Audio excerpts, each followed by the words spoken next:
আজ রবিবার ১৬ই শ্রাবণ ২০২৬ সালের ২রা অগস্ট। ধনুরাশি, ধনুলগ্ন, স্যাজিটেরিয়াস সাইন জাতক জাতিকাদের দিনটি কিন্তু মধ্যম প্রকৃতির অতিবাহিত হবে।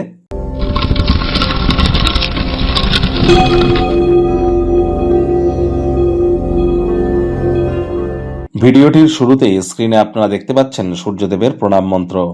ওম জবা কুসুম শঙ্কাশং কাশ্যপেয়ং মহাদুতিম ধান্তারিং সর্বপাপগ্নং প্রণতস্মি দিবাকরম। সকাল সকাল ঘুম থেকে উঠে সূর্যদেবকে প্রণাম করে সূর্যদেবের এই প্রণাম মন্ত্র আপনারা 7 বার জপ করে দিন শুরু করুন, অত্যন্ত উপকৃত হবেন। যদি না পারেন তাহলে 7 বার বলুন ওম ঘৃণী সূর্যায় নমঃ। এটি আপনাদেরকে বহুলাংশ উপকৃত করবে। সংখ্যাতত্ত্ববিদ্যা অনুযায়ী এই বছরটি সূর্যের বছর। 2 + 2 + 6 = 1, that means the year of sun. সূর্যের বছর এটি সংখ্যাতত্ত্ববিদ্যা অনুযায়ী। আজ রবিবার যত বেশি সূর্যের নাম জপ ধ্যান আরাধনা করবেন ততই কিন্তু বেটার ইম্প্যাক্ট আপনারা প্রাপ্তি করবেন। 12ই অগস্ট কিন্তু আমরা সূর্যগ্রহণ পরিলক্ষিত করব। তার জন্য আগে থেকেই প্রিকশন নিতে হবে, বিশেষ করে ইউরোপিয়ান কান্ট্রিজে যারা আছেন। আর আজকের দিনে কিন্তু রাহু মঙ্গলের নক্ষত্র ধনিষ্ঠ নক্ষত্রে গোচর করে যাচ্ছে। তাহলে পিঁপড়েদেরকে ভুলেও যেন আজ মারবেন না। পিঁপড়ে দেখতে পেলে চিনি, বাতাসার গুঁড়ো বা একটু ময়দা খেতে দিন, এটি আপনাদেরকে লাভান্বিত করবে। আজ কালো বা নীল রঙের বস্ত্র সামগ্রীর প্রয়োগ করা থেকে অবশ্যই বিরত থাকবার প্রচেষ্টারত হন। ভাগ্যমিটার আজ আপনাদের বলছে 5.5 আউট অফ 10। ভাগ্য আপনাদের অনুকূলেই থাকবে। সম্পর্কের ক্ষেত্র, স্বাস্থ্যগত ব্যাপারে আপনাদেরকে অতিরিক্ত সচেতনতা অবলম্বন করে চলতে হবে। কোনো এক বন্ধু বা কাছের মানুষের খারাপ ব্যবহার আপনাকে কিন্তু একটু দুর্বলতা প্রদান করতে পারে। কায়িক পরিশ্রমের কারণে শরীরে ক্লান্তিও অনুভব করতেই পারেন। ওজন বুঝে ভোজন গ্রহণ করুন। রাস্তাঘাটে সাবধানে গাড়ি ঘোড়া চালান। কোনো প্রকার নেতিবাচক অনুভূতির আশ্রয় ভুলেও যেন গ্রহণ করবেন না। হতাশা কিন্তু গ্রাস করতেই পারে।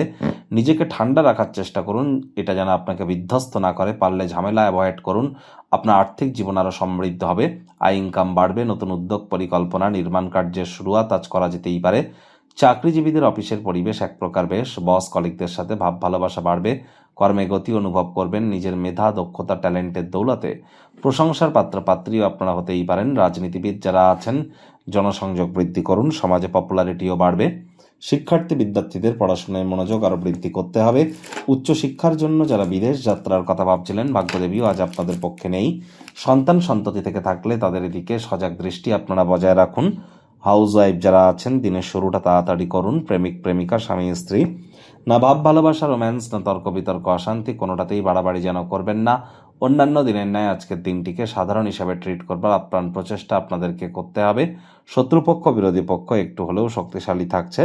পরিবার পরিজন, নিকট স্থানীয় ব্যক্তিবর্গ, বন্ধু স্বজন কারোর উপরেই জোর করে নিজের মতামতকে যেন জাহির করতে যাবেন না। ছোটোখাটো ব্যাপারে অন্যের বিষয়ে ভুল ত্রুটি ধরার স্বভাব থাকলে ইমিডিয়েট আপনাদেরকে কিন্তু ত্যাগ করতে হবে।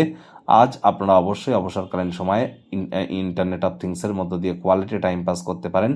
লিটারেচার, সাহিত্য, ম্যাগাজিন পড়ে কাটাতে পারেন। আজ অতিরিক্ত সময় এন্টারটেনমেন্ট ওরিয়েন্টেড ক্রিয়াকলাপে যেন আপনারা ব্যয় করবেন না। আজ আপনারা কোনো ঋণ নিয়ে থাকলে সেখান থেকে কিছুটা হলেও রিলিফ কিন্তু আপনারা প্রাপ্তি পেতে চলেছেন। সময়ের কাজ সময়ে করুন। আবারও বলছি,